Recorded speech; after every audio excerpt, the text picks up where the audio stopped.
Ah, mon Paul, comment il va, Paul? Salut Miguel, ben écoute, le Paul il récupère tout doucement, tu vois, je suis encore avec une canne. Il y a Aïe, encore deux aïe, jours, aïe. j'étais avec un déambulateur suite à une opération de la hanche.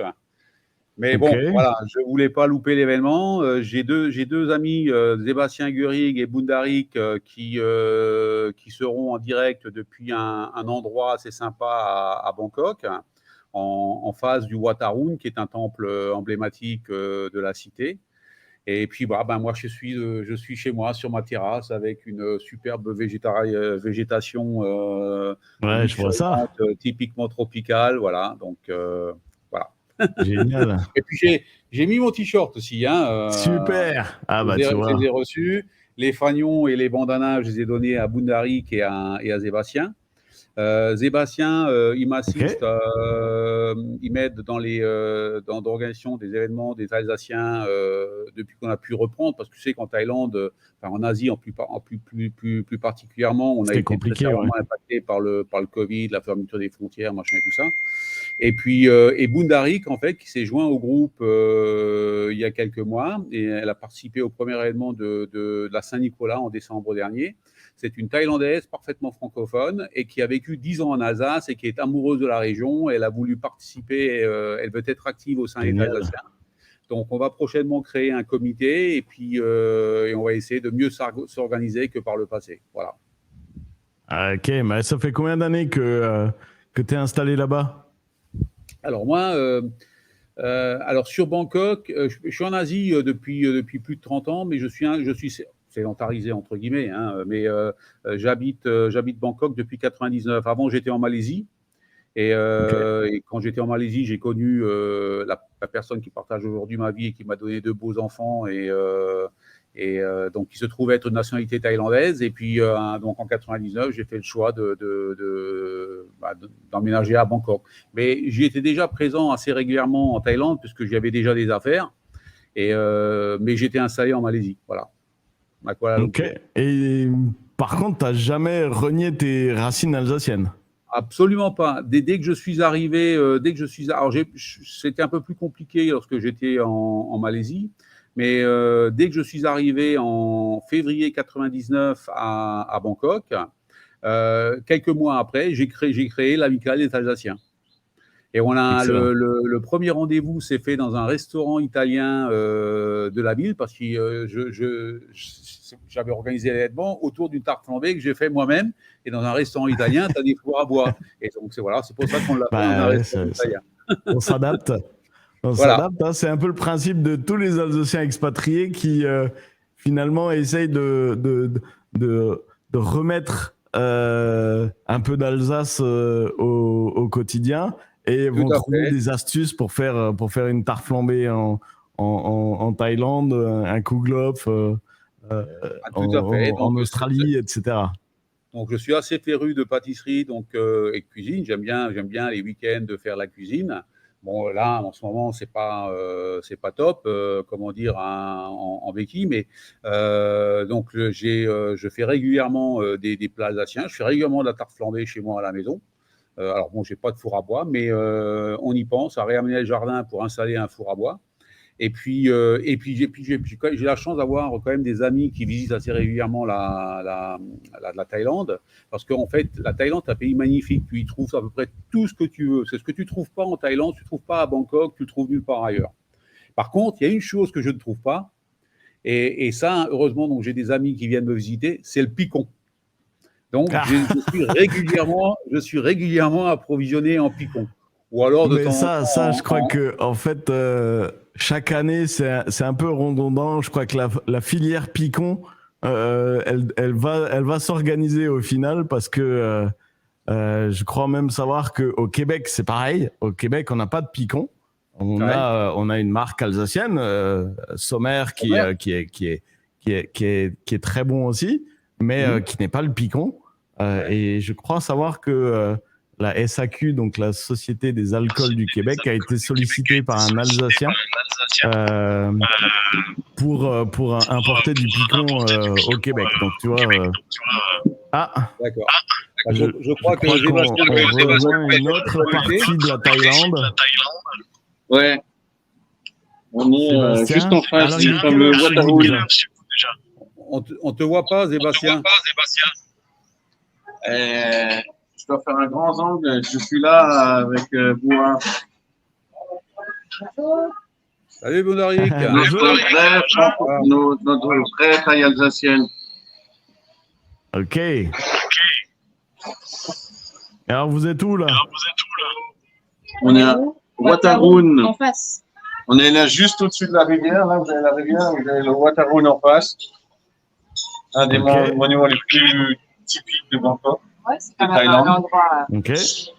Ouais, Bounaric, ce qui serait bien, c'est que tu expliques un peu ce que représente le Wataroun pour les Thaïlandais au bord du Chao Phraya, la grande rivière.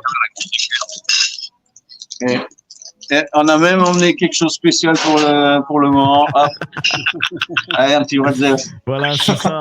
C'est ça l'Alsace Fan Day. Tout le monde sort ses symboles alsaciens et les revendique. J'ai du mal à vous entendre. Ouais, c'est un peu compliqué, surtout si t'as pas de casque. C'est peut-être aussi ça. Il y a peut-être du bruit aussi autour de vous. En tout cas, ça nous fait super plaisir de vous voir. Donc vous faites quoi, un repas alsacien, c'est ça?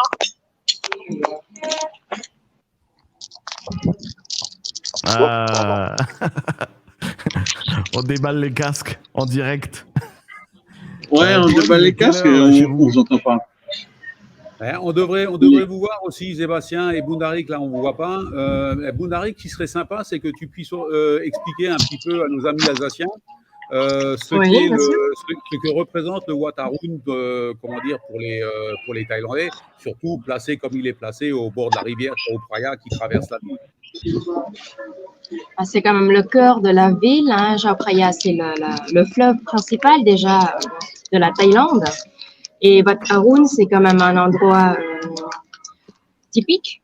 Tous les touristes le visitent, ce temple, qui est très ancien. Et donc, voilà, ça, c'est vraiment l'image, carte postale, je dirais, de la Thaïlande.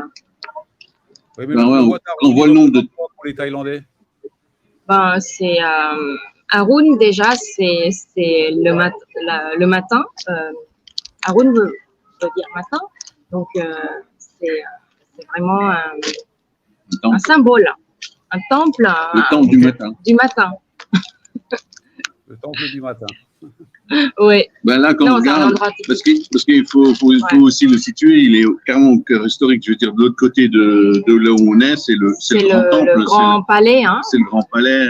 C'est là où il y a les cérémonies royales, tout ça, chaque année. Non, on est dans la vieille. C'est l'endroit le plus typique touriste de Bangkok. La cité, quoi. C'est la cité. Bon, par contre, vous n'avez pas encore réussi à mettre un drapeau alsacien dessus, c'est ça? C'est ça l'objectif. Non. On n'a pas réussi. Oui, voilà. Tu pourrais essayer de le mettre sur le temple. Je suis pas sûr que ce soit adéquat, mais je pense pas. Là, je pense qu'on va se faire arrêter avant. Non, on va se faire arrêter avant. On va avoir des problèmes. Par contre, Bounaric, je t'ai connecté un petit peu avant vous, donc j'ai échangé avec Michael et j'ai parlé de toi en disant que tu avais rejoint l'amicale récemment, enfin ta première participation en décembre dernier avec notre traditionnel Saint-Nicolas. Parle un petit peu de toi, parce que des Thaïlandaises qui sont francophones comme toi et surtout qui ont vécu 10 ans en Alsace, il n'y en a quand même pas énormément, donc parle un peu de toi. Moi, je suis partie faire les études à l'Université de Strasbourg. J'ai fait ma licence en langue étrangère appliquée, aussi un master là-bas. Puis, je suis restée travailler et vivre à Strasbourg, en Alsace.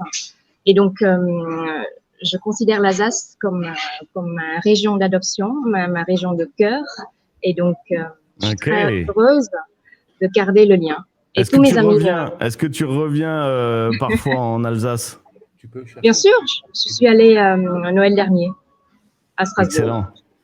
Excellent. Et c'est quoi la première chose que tu fais quand tu reviens en Alsace? Je suis allée manger la choucroute préparée par la maman de Sarah, ma copine, que je salue d'ailleurs. Et c'est ça aussi l'Alsace Fan Day, hein, c'est la fête des Alsaciens, mais aussi des amoureux de l'Alsace. Et on est très content. Ah bah voilà. Je sais pas si on a le droit de passer ce genre d'image, Paul, mais c'est pas grave. C'était pour le En tout cas, ça fait super plaisir de vous avoir et de voir la dynamique qu'il y a à l'autre bout du monde.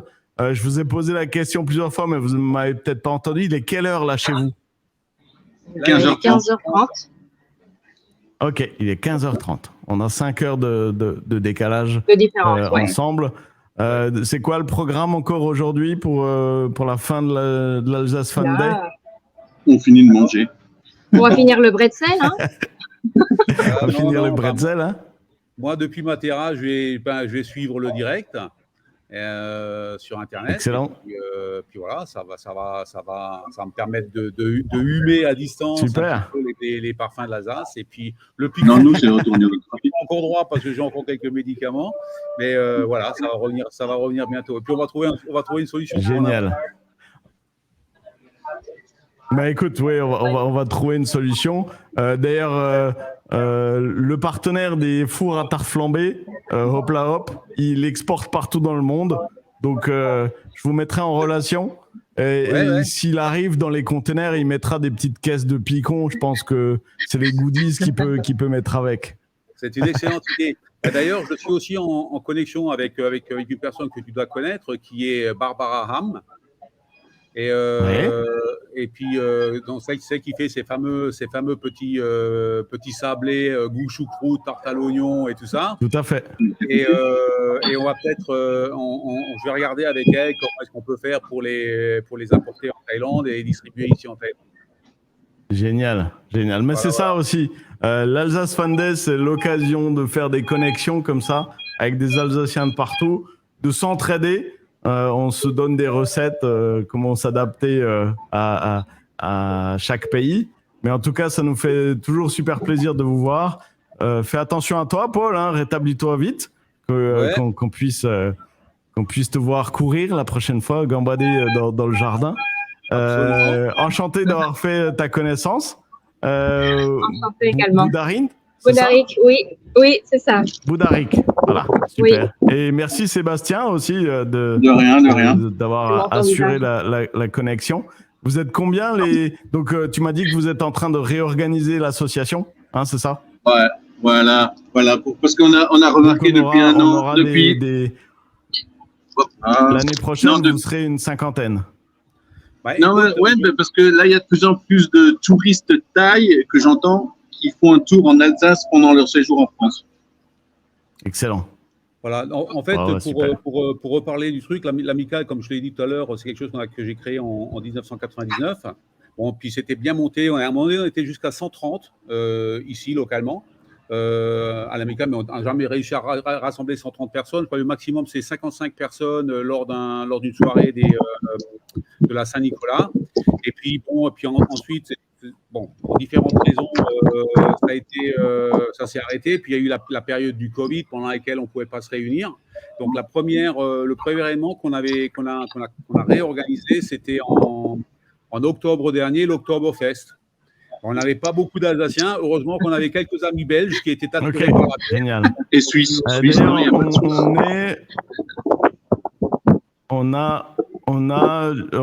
Je vois que on me fait signe du côté de Molsheim. On a une voiture rallye qui se balade dans toute l'Alsace avec le drapeau Alsace Fan Day. D'ailleurs, j'espère qu'on va avoir des photos. Tu peux nous mettre Ludo. Je vais vous souhaiter encore une bonne journée à tous en Thaïlande. Partagez des photos, poussez sur les réseaux sociaux, sur nous pour faire